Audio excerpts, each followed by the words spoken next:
Abdoulaye Der, cette défaite à l'Afrobasket difficile à encaisser. Effectivement, Khalifa Diakhaté, le Sénégal était face au pays organisateur, la Côte d'Ivoire. Donc, résultat 74-46 pour les éléphants. Tout de suite, nous allons à Abidjan avec notre envoyé spécial, Cheikh Tidiane Diao. Bonsoir. Bonsoir, Papa Abdoulaye Der. Alors, dites-nous, qu'est-ce qui explique ce que je pourrais qualifier de démobilisation dans cette équipe du Sénégal? Oui, Papa Abdoulaye Der, la conférence de presse vient à l'instant même de se terminer.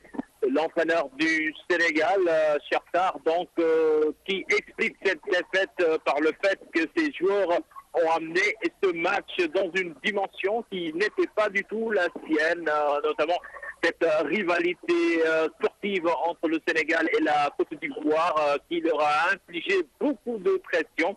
Et dit-il, c'est cette pression donc qui a fait que les joueurs ont été extrêmement maladroits en attaque.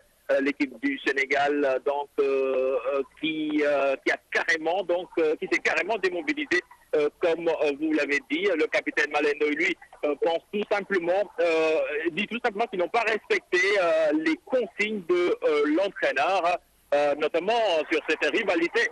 Chertar leur avait dit d'oublier cette histoire de revanche, et ce n'est qu'un match de placement et le jouer sereinement. Mais ce n'était pas le cas, donc face à une équipe ivoirienne surchauffée, qui ont bien profité de leur extérieur avec ces paniers à 3 points, donc qui ont fait mal à cette équipe du Sénégal, puisque Chertar dit que ces paniers à 3 points-là, ils les ont pris à un moment où il ne fallait pas les prendre.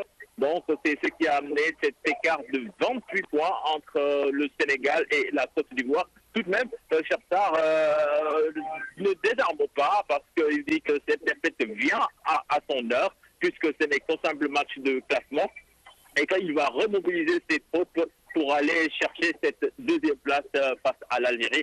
Une équipe algérienne très coriace qu'on a vu ce matin venir à bout d'une vaillante équipe égyptienne également.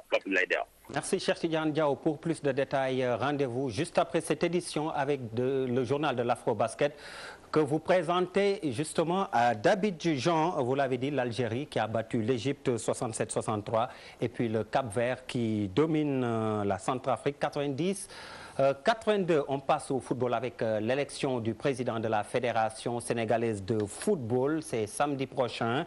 Une majorité qualifiée des 2/3 des voix, soit 269 voix. Donc, cette majorité est requise pour passer au premier tour de cette élection lors de l'Assemblée générale élective donc, du comité exécutif.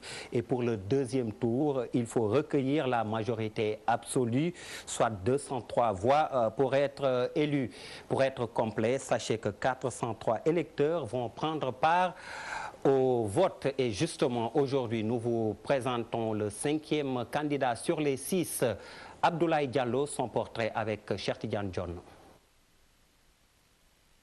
Pour ceux qui ne le connaissent pas, le doyen Abdoulaye Diallo a été un ancien international. Il a commencé très tôt le football avec la vieille dame. D'ailleurs, il n'a connu qu'un seul club. L'ancien capitaine de la Jeanne d'Arc relate l'un de ses grands souvenirs, la rencontre entre la sélection Cap-Vert et Santos du Brésil, en 1965 au stade Demba Diop de Dakar. J'ai toujours appartenu à la Jeanne d'Arc dans toutes les catégories, cadets, juniors, seniors, jusqu'à la sélection du Cap-Vert où j'ai eu à marquer le roi Pelé, le meilleur footballeur du monde. C'était en quelle année? C'était en 1966. Edson Arantes, le Nascimento Pelé. C'est moi qui l'ai marqué grâce à ma sélection au niveau de la sélection du Cap-Vert.